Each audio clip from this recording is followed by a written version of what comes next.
검찰이 박근혜 정부 시절 국가정보원의 특수활동비 상납 의혹과 관련해 이병기 전 국가정보원장을 긴급 체포했습니다. 검찰은 어제 피의자 신분으로 이 원장을 소환해 국정원장 특수활동비를 청와대에 상납한 경위를 조사했습니다. 김장현 기자입니다.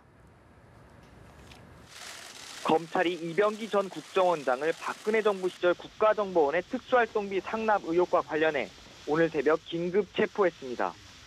서울중앙지검은 조사 과정 등 재반 사정을 종합적으로 고려해 이 전 원장을 긴급 체포했다며 향후 체포 시한 내에 구속영장 청구 여부를 결정할 계획이라고 밝혔습니다. 검찰은 남재준 전 원장 시절 월 5천만 원대이던 상납 액수가 이 전 원장을 거치며 월 1억 원으로 늘어난 것으로 파악했습니다. 지난 정권의 남재준, 이병기, 이병호 전 국정원장은 특수활동비 40억 원을 박 전 대통령 측에 뇌물로 상납한 혐의를 받고 있습니다. 앞서 소환된 남재준, 이병호 전 국정원장은 국정원 특수활동비 상납 경위에 대해 박 전 대통령의 지시로 여겨진 청와대 측 요구를 거부할 수 없었고 관행으로 여겼다고 진술한 것으로 전해졌습니다. 이병기 전 원장 역시 앞선 두 전 원장과 비슷한 취지의 진술한 것으로 알려졌습니다. 이 전 원장은 어제 검찰에 출석하면서 국정원 자금이 청와대에 지원된 문제로 국민 여러분께 실망과 심려를 끼쳐드린 데 대해 송구스럽게 생각한다고 말했습니다. 이 전 원장은 2014년 7월부터 이듬해 3월까지 국정원장을 역임하고 이후 김기춘 전 대통령 비서실장에 이어 박 전 대통령 비서실장을 지냈습니다. 박근혜 정부 당시 국정원을 이끈 원장 3명의 소환 조사가 마무리 단계에 접어들면서 이제 박 전 대통령에 대한 검찰 조사도 곧 이뤄질 전망입니다. 연합뉴스TV 김장현입니다. 검찰이 이명박 전 대통령의 메신저이자 안보 실세로 잘 알려진 김태효 전 청와대 대외전략비서관의 출국을 금지했습니다. 김 전 비서관은 이명박 정부 군 사이버사의 댓글 공작과 관련해 국방부와 청와대 간 연결고리 역할을 한 의혹을 받아왔습니다.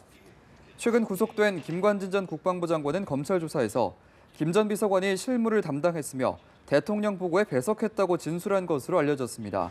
검찰은 이르면 이번 주 안에 김 전 비서관을 불러 조사하는 방안을 검토 중인 것으로 전해졌습니다. MBC 김장겸 사장이 해임됐습니다. MBC 대주주인 방송문화진흥회는 어제 임시이사회를 열어 참석이사 6명 중 찬성 5표, 기권 1표로 김장겸 사장의 해임을 결정했습니다. 이어 열린 주주총회에서 사장 해임이 최종 확정돼 당분간 백종문 부사장이 사장 직무를 대신합니다. 71일째 파업 중인 MBC 노조는 이르면 내일부터 파업을 중단하겠다고 밝혔습니다. 전병헌 수석의 옛 비서관이 롯데홈쇼핑으로부터 e스포츠협회 후원금을 받아낸 경위 등을 수사 중인 검찰이 전 수석을 직접 조사하는 방안을 검토하고 있습니다. 전 수석은 연루 의혹을 강하게 부인하고 있습니다. 김민혜 기자입니다. 검찰은 지난 10일 전병헌 수석의 의원 시절 당시 보좌진 등 3명을 구속한 뒤 집중 조사를 이어가고 있습니다. 검찰은 롯데홈쇼핑이 방송 재승인을 받은 이후 e스포츠협회를 통해 3억 원의 후원금을 낸 배경에 수사력을 모으고 있습니다. 특히 비서관을 지낸 윤 씨는 재승인 발표 직후 미래부 공무원을 국회로 불러 당시 임직원 대표의 처벌 내역이 빠진 채 심사가 이뤄진 점을 문제 삼았던 것으로 알려졌습니다.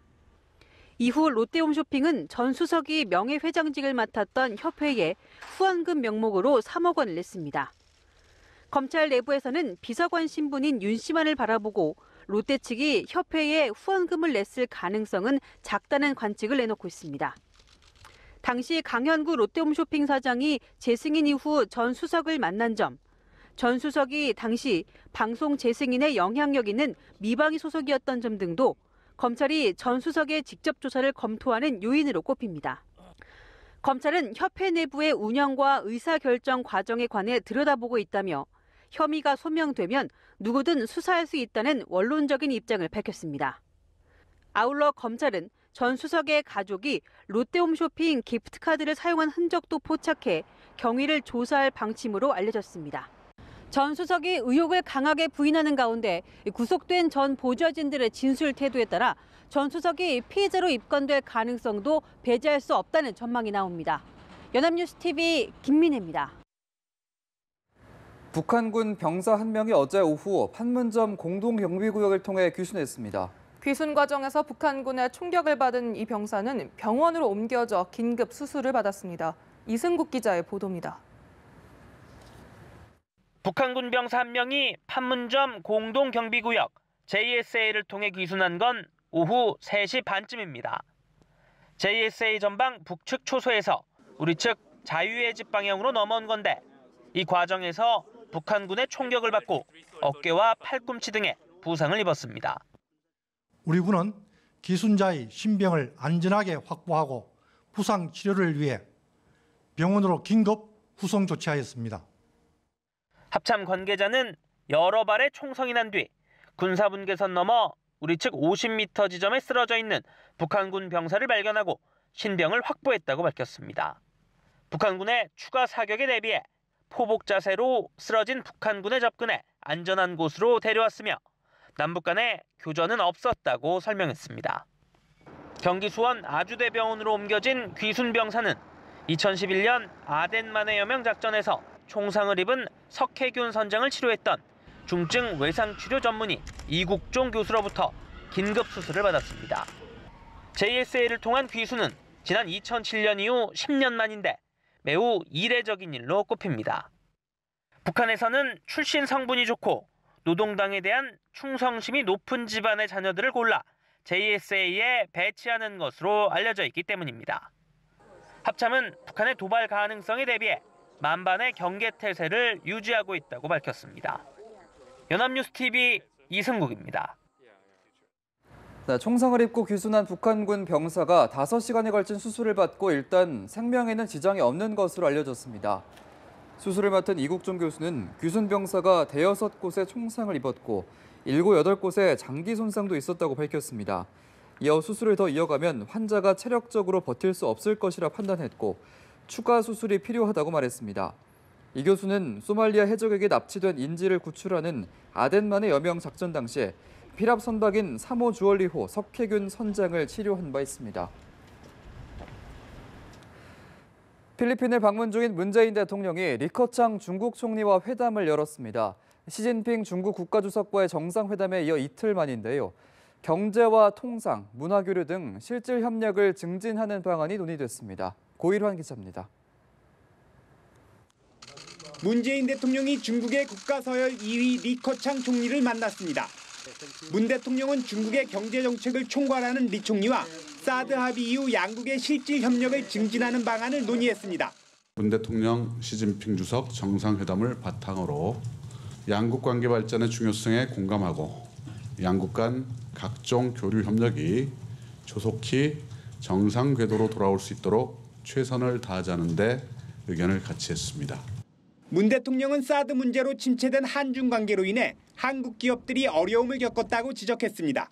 우리 기업들의 애로가 해소되고 양국 간 경제, 문화, 관광 교류가 활성화될 수 있도록 리 총리의 관심과 협조를 요청했습니다. 특히 문 대통령은 양국 기업들의 애로 해소를 위한 경제 분야 고위급 협의체를 신속히 재개하자고 요청했습니다. 중국 내 우리 기업이 생산한 배터리 보조금 제외 철회와 한국산 제품에 대한 반덤핑 수입 규제 철회도 요청했습니다. 또한 원 위안화 직거래 시장 발전과 미세먼지에 대한 양국 공동 대응도 제안했습니다. 리 총리는 양국 관계는 우여곡절을 겪었지만 추운 겨울이 지나고 훨씬 따뜻한 봄을 맞을 수 있게 됐다고 화답했습니다. 문 대통령과 리 총리는 북핵의 평화적 해결에 대한 원칙도 재확인했습니다. 현 상황을 안정적으로 관리하고 대화 재개 여건을 조성하는 등 국면 전환을 위한 창의적 해법을 마련키에 노력키로 했습니다. 문 대통령은 중국의 국가서열 1, 2위를 잇따라 만나 양국 관계 정상화를 촉진시킬 방안을 논의했습니다. 비가 온 뒤 땅이 굳는다는 속담처럼 한중 관계가 제2의 발전 단계로 진입할지 주목됩니다.